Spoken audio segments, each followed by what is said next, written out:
Hi friends, welcome to Ramya's kitchen. ఈరోజు మనము ఎంతో టేస్టీగా స్మూతీగా ఉండేటటువంటి గులాబ్ జామ్ని ఎలా తయారు చేసుకోవాలో ఈ వీడియోలో మనము నేర్చుకుందాం. ఇలా స్మూత్గా టేస్ట్గా ఎలా ఉండాలో మనము ఈ వీడియోలో నేర్చుకుందాం. ముందుగా మనము గులాబ్ జామ్ ప్రిపేర్ చేసుకోవడానికి చక్కెర పాకాన్ని రెడీ చేసుకోవాలి. ఈ చక్కెర పాకాన్ని మనం చేసుకోవడానికి 3 కప్పుల చక్కెరని మనం తీసుకుందాం. మనము 175 గ్రాముల గులాబ్ జామ్ ప్యాకెట్కి 3 కప్పుల చక్కెరని మనము తీసుకుంటున్నాం. 3 కప్పుల పంచదారకి 3 కప్పుల వాటర్ని మనము యాడ్ చేసుకోవాలి. మనము ఏ కప్పుతో అయితే పంచదార తీసుకున్నామో అదే కప్పుతోటి 3 కప్పుల వాటర్ని మనము యాడ్ చేసుకొని పంచదార పాకాన్ని మనం రెడీ చేసుకోవాలి. 3 కప్పుల పంచదారకి మనము 3 కప్పుల వాటర్ వేసుకున్న తర్వాత కొద్దిసేపు మనము హై ఫ్లేమ్లో ఈ పంచదార పాకాన్ని తయారు చేసుకోవాలి.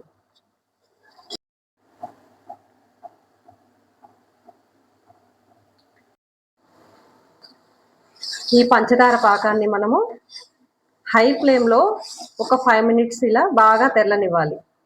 ఇది మరీ ముదురు పాకము ఏమి రావాల్సిన అవసరం లేదు. కొద్దిగా మనకు ఈ పంచదార పాకం చిక్కబడితే చాలు. 1 కప్పుకు 1 కప్పు పంచదార వేసుకున్నట్లయితే మనకి పర్ఫెక్ట్గా సరిపోతుంది. అలా కాదు 1 కప్పుకు 1.5 కప్పు వాటర్ మనం యాడ్ చేసుకున్నామంటే ఎక్కువసేపు మనము తెల్లించుకోవాల్సి ఉంటుంది. కాబట్టి మనము 1 కప్పుకు 1 కప్పు వాటర్ యాడ్ చేసుకోవడం వల్ల మనకు పర్ఫెక్ట్గా మనకు పాకం అనేది వస్తుంది. దీనికి తీగ పాకము గట్టి పాకం అనేటువంటివి ఏమీ ఉండవు. జస్ట్ మనకు పంచదార కరిగే వరకు హై ఫ్లేమ్లో ఉంచుకొని తర్వాత కొద్దిగా మనము లో ఫ్లేమ్లో ఉంచుకుంటే మనకు పర్ఫెక్ట్ పాకం తయారవుతుంది. మనం ఎప్పుడైనా కానీ గులాబ్ జామ్ తయారు చేసుకునేటప్పుడు చాలామంది ముందుగా బాల్స్ అనేవి ప్రిపేర్ చేసుకుంటూ ఉంటారు.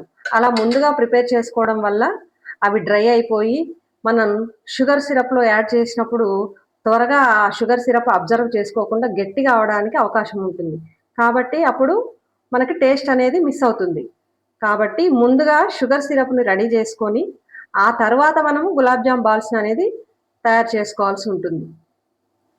షుగర్ సిరప్ అనేది కొద్దిగా వేడి తక్కువగా ఉన్నప్పుడైనా మనం యాడ్ చేసుకోవచ్చు. కానీ బాల్స్ మాత్రం వేడిగా ఉన్నప్పుడు మాత్రమే మనము తీసి మనము షుగర్ సిరప్లో యాడ్ చేసుకోవాలి.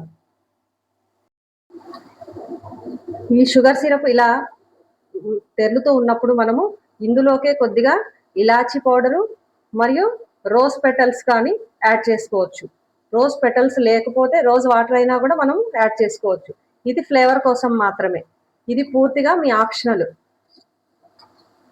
అవైలబుల్ ఉంటే వేసుకోవచ్చు, లేకపోతే ఇలాచీ పౌడర్ ఒకటి కూడా వేసుకోవచ్చు.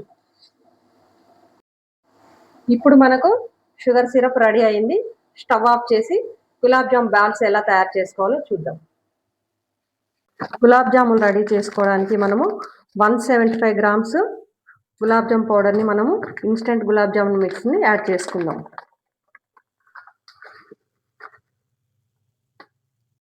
ఈ గులాబ్ జామ్ పౌడర్ని మనము పాలతో మిక్స్ చేసుకుంటే చాలా టేస్టీగా ఉంటుంది. పాలతో కానీ నీళ్ళతో కానీ కలుపుకోవచ్చు. కాకపోతే పాలతో మనం కలుపుకోవడం వల్ల చాలా టేస్టీగా స్మూతీగా ఉంటుంది. మొత్తం అన్ని పాలు ఒకసారి మనము యాడ్ చేసుకోకూడదు. అలా యాడ్ చేసుకోవడం వల్ల గులాబ్ జామ్ మిక్చర్ అనేది మనకు ఎక్కువగా లూజ్ అయితే మరి మనకి గులాబ్ జాములు సరిగ్గా కుదరవు. మరీ లూజ్గా ఉండకూడదు, ఈ పిండి అనేది మరీ గట్టిగా ఉండకూడదు. కొద్దిగా పాలను యాడ్ చేసుకుంటూ మనము ఈ మిక్చర్ని అంతా కలుపుకోవాలి.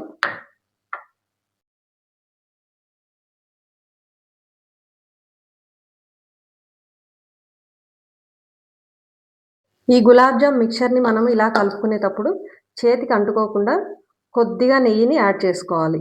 ఇలా నెయ్యి యాడ్ చేసుకోవడం వల్ల గులాబ్ జామ్కి మరింత టేస్ట్ యాడ్ అవుతుంది. ఇలా నెయ్యిని యాడ్ చేసుకొని మనము ఇలా స్మూత్గా కలుపుకోవాలి. ఈ పిండిని అనేది మనము గట్టిగా కలుపుకోకూడదు. గట్టిగా కలుపుకోవడం వల్ల ఏమవుతుందంటే గులాబ్ జామ్ బాల్స్ అనేటివి మనకు గట్టిగా తయారవుతుంది. దీన్ని ఇలా స్మూత్గా ఇలా మనము ఈ 4 ఫింగర్స్తో ఇలా లైట్గా ఇలా మసాజ్ లాగా చేసుకొని ఒక 5 మినిట్స్ దీన్ని మూత పెట్టుకొని కవర్ చేసుకోవాలి. ఇలా 5 మినిట్స్ మనము లిడ్ క్లోజ్ చేసి నానబెట్టుకున్న తర్వాత చిన్న చిన్న ఉంటలుగా మనము తయారు చేసుకోవాలి. ఇలా చిన్న చిన్న ఉంటలు తయారు చేసుకునే ముందు మనము చేతికి నెయ్యిని కానీ ఆయిల్ని కానీ అప్లై చేసుకోవడం వల్ల చేతికి అంటుకోకుండా ఉంటలు అనేటివి ఈవెన్గా వస్తుంది. మనకు ఏ సైజులో అయితే గులాబ్ జామ్ కావాలో ఆ సైజులో మనము బాల్స్ అన్నీ రెడీ చేసుకొని పెట్టుకోవాలి. ఇలా మనకు కావాల్సిన సైజులో మనము గులాబ్ జామ్ బాల్స్ అన్నిటిని రెడీ చేసుకొని పక్కన పెట్టుకోవాలి.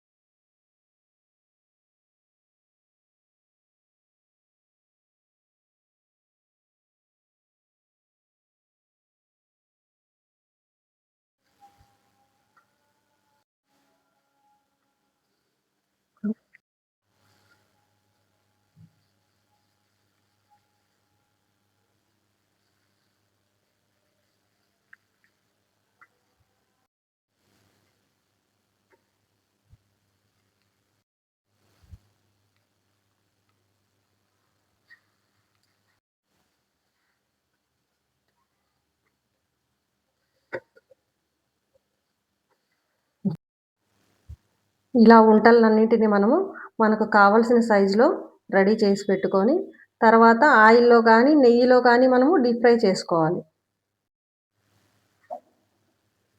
మనము గులాబ్ జామ్ ఉంటలన్నింటినీ రెడీ చేసుకున్న తర్వాత పొయ్యి మీద కడాయి పెట్టుకొని ఆయిల్ని వేసి హీట్ చేసుకోవాలి.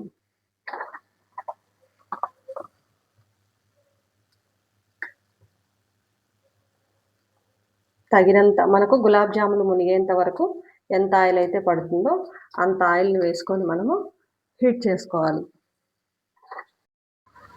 ఇలా ఆయిల్ బాగా హీట్ అయిన తర్వాత మనము గులాబ్ జాములని యాడ్ చేసుకోవాలి. కానీ ఆయిల్ మరీ ఎక్కువగా హీట్ అవ్వకూడదు. లైట్గా హీట్ అయినప్పుడు మాత్రం మనము గులాబ్ జాములు 1 by 1 యాడ్ చేసుకోవాలి.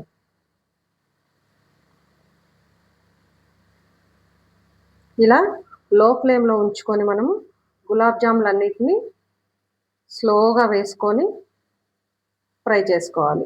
గులాబ్ జాములు వేయగానే మనము గరిటె పెట్టి అటు ఇటు తిప్పకూడదు. అవి వాటంతట అవే లైట్గా కాలి పైకి వచ్చినప్పుడు మనము అప్పుడు గరిటె పెట్టుకొని తిప్పుకోవాలి. అప్పటి వరకు మనం గరిటె పెట్టకూడదు. వాటంతట అవే కొద్దిగా ఫ్రై అయ్యి పైకి వచ్చిన తర్వాత మనం గరిటె పెట్టుకొని ఇలా చిన్నగా తిప్పుకుంటూ ఉండాలి. ఎప్పుడైనా కానీ మనము గులాబ్ జామ్ ఫ్రై చేసుకునేటప్పుడు మంట ఎక్కువగా పెట్టుకోకూడదు. తక్కువగా మంట పెట్టుకొని లో ఫ్లేమ్లో కాల్చుకోవడం వల్ల లోపలి వరకు మనకి గులాబ్ జాము ఫ్రై అవుతుంది. ఇలా లో ఫ్లేమ్లో ఫ్రై చేసుకోవడం వల్ల మధ్యలో పిండి గట్టిగా ఉండకుండా మొత్తం గులాబ్ జామ్ లోపలి వరకు కాలి చాలా టేస్టీగా ఉంటుంది.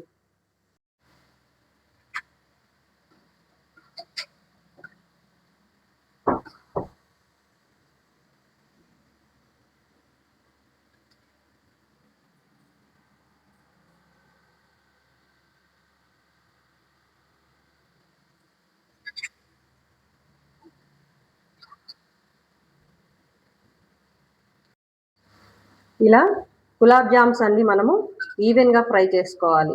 ఈ గులాబ్ జామున్ బాల్స్ అనేది మనకు ఇలా గోల్డెన్ బ్రౌన్ కలర్లోకి వచ్చే వరకు మనం ఫ్రై చేసుకోవాలి. ఇలా కొద్దిగా డార్క్ కలర్ వచ్చే వరకు ఫ్రై చేసుకోవాలి. ఇంతకన్నా ముందే మనము అవి ఫ్రై అయిపోయినాయి అని చెప్పి తీసేసినామంటే మళ్ళీ మనము పాకంలో వేసినప్పుడు అవి కలర్ మారిపోయి టేస్ట్ మారిపోయి విడిపోతుంది. గులాబ్ జామ్ అనేది ఉంటగా ఉండకుండా విడిపోతుంది. కాబట్టి ఈ కలర్ ఇంత డార్క్ కలర్ వచ్చే వరకు మనం ఉంచుకొని మనము వేరే ప్లేట్లోకి వీటిని తీసుకోవాలి. ఇలా గోల్డెన్ బ్రౌన్లోకి వచ్చిన తర్వాత మనము గులాబ్ జాములన్నిటిని మనము పక్కన పెట్టుకోవాలి.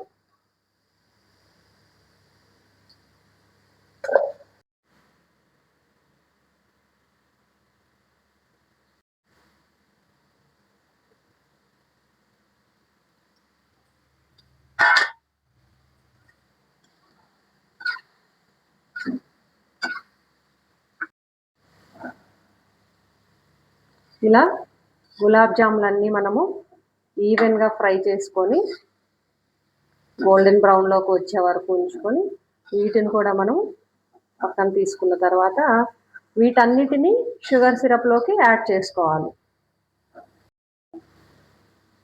ఇలా అన్నీ వేగిపోయినాయి. వేగిపోయిన తర్వాత వీటిని కూడా మనము వేరే బౌల్లోకి తీసేసుకుందాం.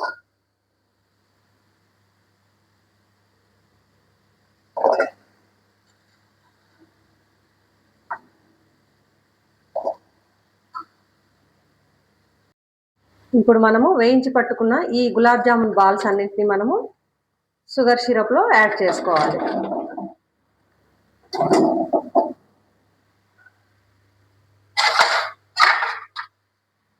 వీటన్నిటిని ఒక 1 అవర్ వరకు మనము షుగర్ సిరప్లో బాగా నాననివ్వాలి. ఇలా 1 అవర్ వరకు నానిన తర్వాత మనము గులాబ్ జామున్ తింటే చాలా టేస్టీగా ఉంటుంది.